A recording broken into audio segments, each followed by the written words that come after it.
Dogs, we love them, they're man's best friend. But what happens when the relationship between man and dog breaks down? Dog becomes a leader, man becomes a follower. To better understand our dogs, we need to get inside their heads, we need to understand their thought process. And this is where we call on the canine whisperer.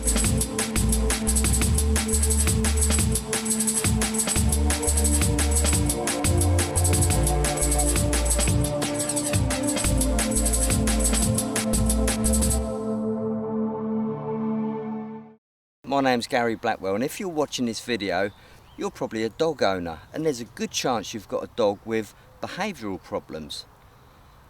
Let me introduce Missy. Now, she's a 5-month-old German Shepherd. We've had her about 3 weeks now. We got her from the German Shepherd Rescue. She's a really good girl, but the only problem is she barks at other dogs. Not only is this embarrassing, it's potentially dangerous. I thought I could train this dog on my own, but she's getting bigger now, she's getting more powerful. I need to nip this in the bud. Now, I've seen a couple of other dog trainers, but we didn't really get results. So I called on Paul, the canine whisperer. Now, he's come down for a couple of sessions and we've already started to get things going. Why not follow me and Missy on our journey and see if we can straighten things out?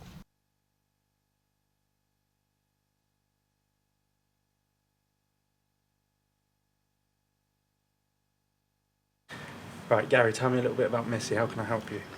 Well, thanks for coming, first of all. I really appreciate your fast response. No worries. We've had Missy now for about 3 weeks. She's 5 months old and she's a rescue dog. She's a good girl. She's really good around the house, but I'm a little bit concerned about how she reacts to other animals. Okay. I'm pretty sure that it's just excitement. I don't think it's aggression, but I'd really like to nip it in the bud. Yeah, no worries at all. No worries at all. I'd imagine, obviously, this sort of early stage, she's a young dog, so I agree. I don't think this would be aggression. That normally comes later on in life if there's frustration or other issues there, but at her age, it's probably excitement. Do you know a lot about her past? I know absolutely nothing about her past. Good. Sometimes it's best to not know the past. Okay. Let it go. Let's have a fresh start from today. We'll go and do an assessment. And we'll see, I want to see this reaction for itself, just so we can be 100% sure. Obviously, if we've got excitement, we just need to calm her down a little bit and ask her to be a bit more relaxed at the sight of another dog. Has she been near other dogs? She has been near other dogs, Yeah. but we use a harness and she rears up on her back legs quite a lot and barks. It's really not a pleasure walking her. Okay. So yes, we have introduced her to other dogs. We went for a walk with the German Shepherd Rescue guys the other week and she walked along lovely with 2 German Shepherds. So it's not a continuous excitement. Yeah. When she calms down, she's as good as gold. But So the sight of the other dogs will trigger the excitement. yeah. Once she's there, she can calm down and settle. I think it's just the meet and greet, and Yeah. because she's a German Shepherd, people would tend to be frightened of her. So I can see other dog walkers sort of walking the other way, which kind of adds to the problem. But It I does. can understand why they're doing it. Yeah. Well, you've just mentioned you use a harness as well, so that's something we'll look at, is the tools that you're using, because obviously if she's revving up, as you say, when she sees another dog, with the harness, that kind of sits here, which is the most powerful part of a dog's body.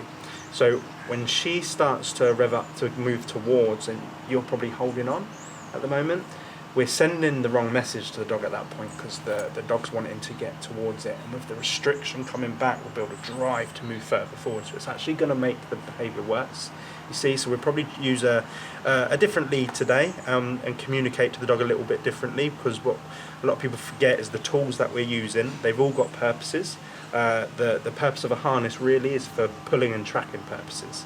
So you want a dog to relax, but we end up saying pull. It's communication to the dog. So we need to make sure the tool we're using is the right tool, so we're actually communicating what it is we want from the dog, as opposed to contradicting ourselves by saying we don't want you to pull, but at the same time through the tool we're actually telling the dog that's what we want. So we get into a bit of a mess with that. Does that make sense? It does. Yeah. We had a conversation on the phone a couple of days ago, and I explained to you that I've been with a couple of other dog trainers, only one visit. Yeah.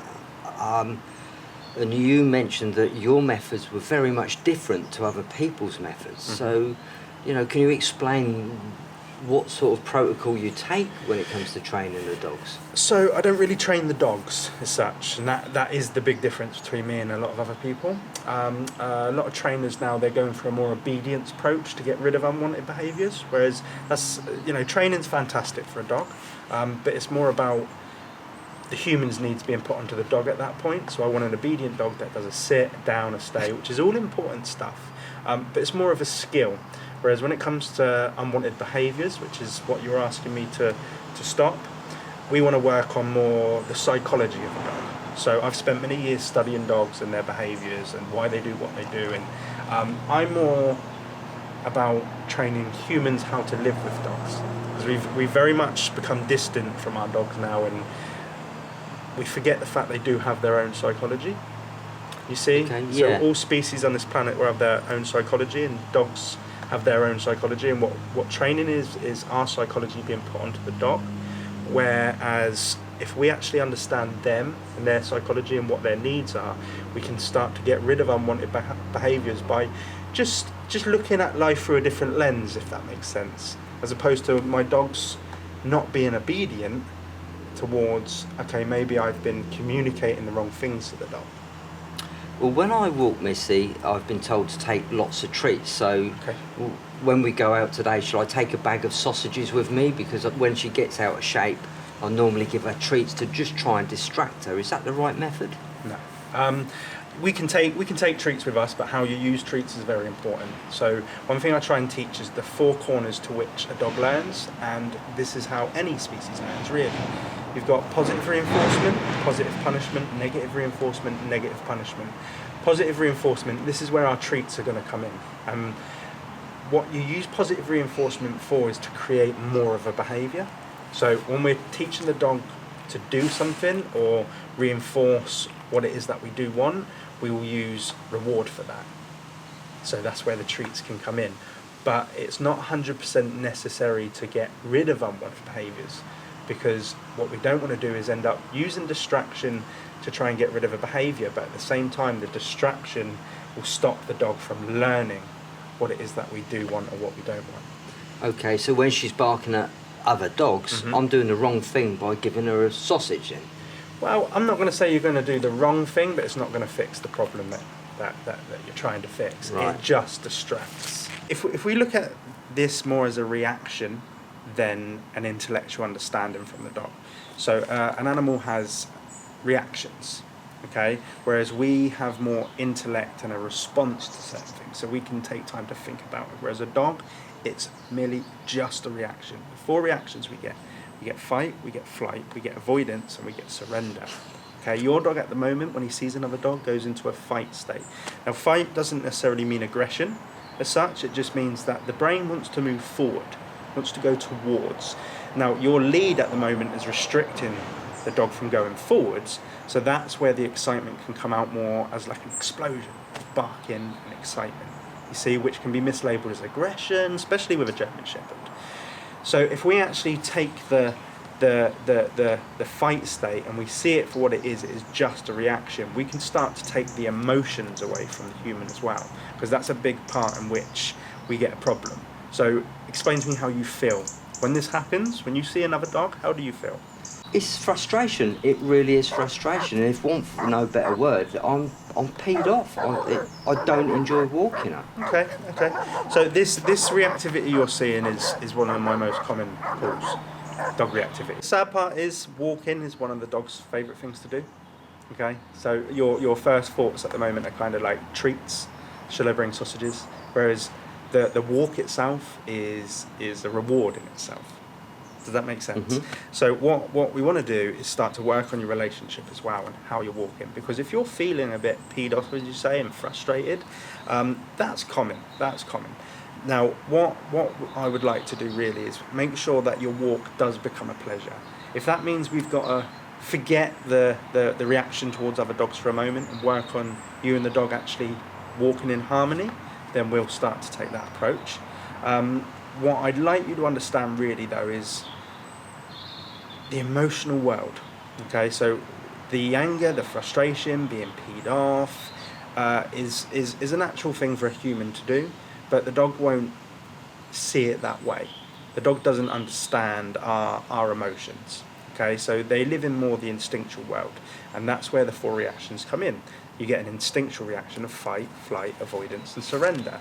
So if I can get you to just understand and learn how to manage your emotions a little bit better, and we can create a more relaxed state between yourself and the dog, that way we can start to put the foundations in, so when we actually do approach another dog, we've already got Missy in a calm state.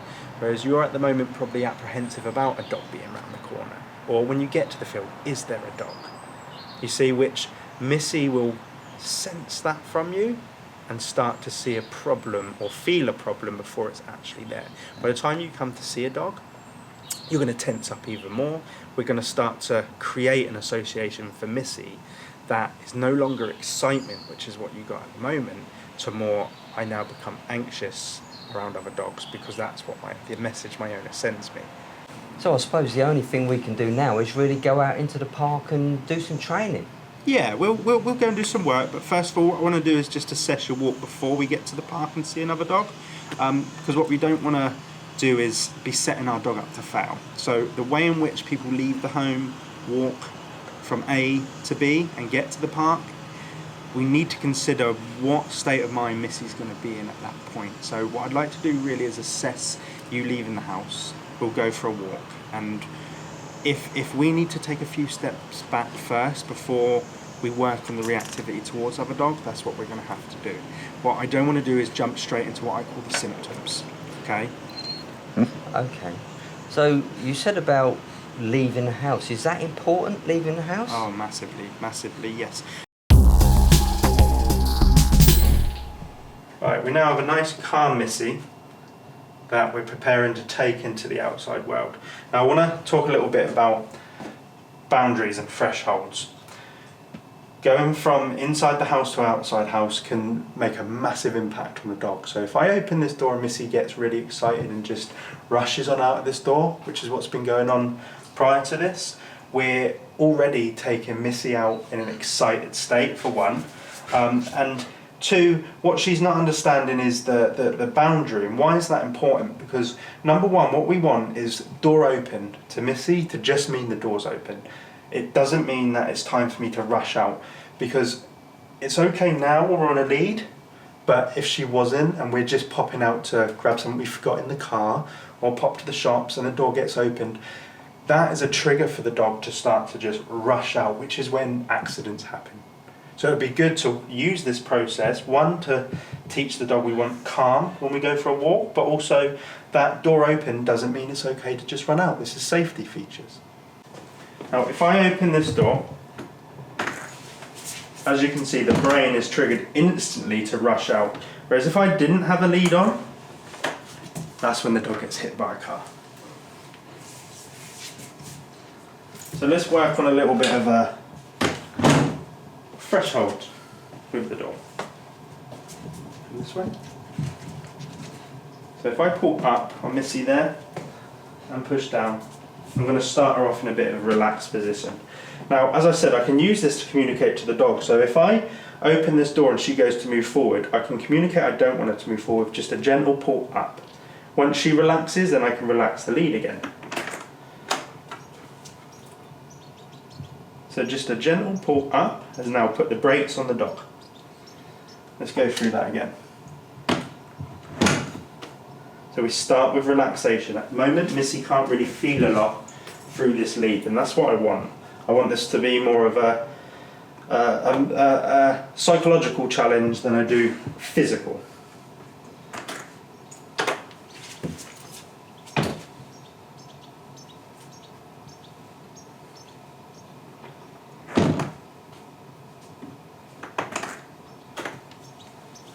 And that is all I want. I want a dog to understand that door open just means door is open. It doesn't mean I rush out.